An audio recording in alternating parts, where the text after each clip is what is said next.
लड़ो राशिद शेर वथई नारे तकबीर।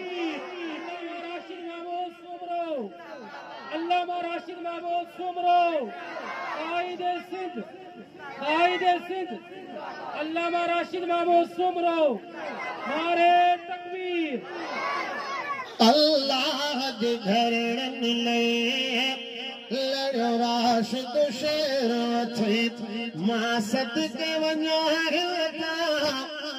मां सदके वञा अदवांग दिलेरो थई। अल्लाह जे घर मिले लड़ो राशिद शेर वथई मां सदके वञा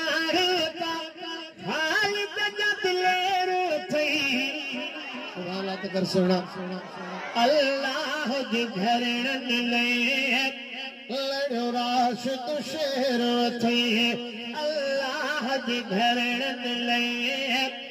लड़ो राशिद शेर वथई ते जलू यहूद जा गलत जिया नागन जिंदड़ीअ ते नस रखो कायद पेर वथई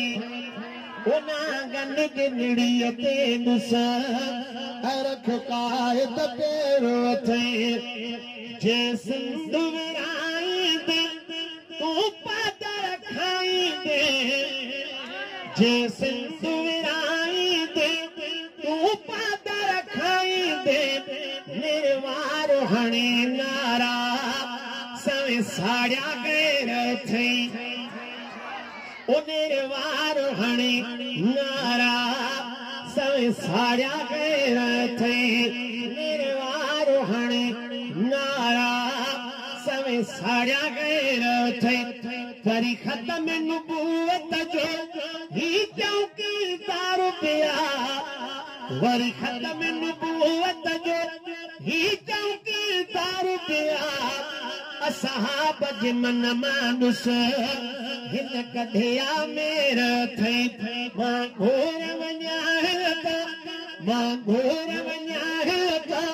हाल दिलेर थई।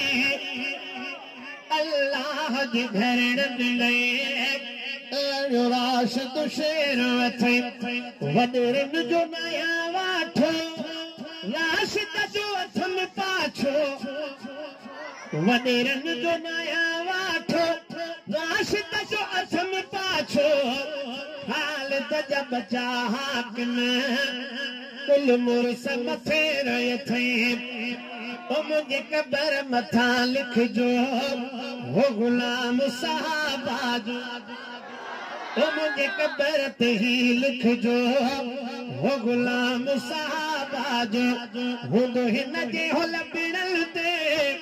हूंदो हिन जे होल बिड़ल ते गुलाम साहबा जो ओ मुझे कबर ते ही लिखजो हो गुलाम साहबा जो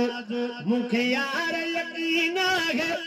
मिली वी मिठा माफ़ी दर दर ते पुजायो पैगाम साहबा जो।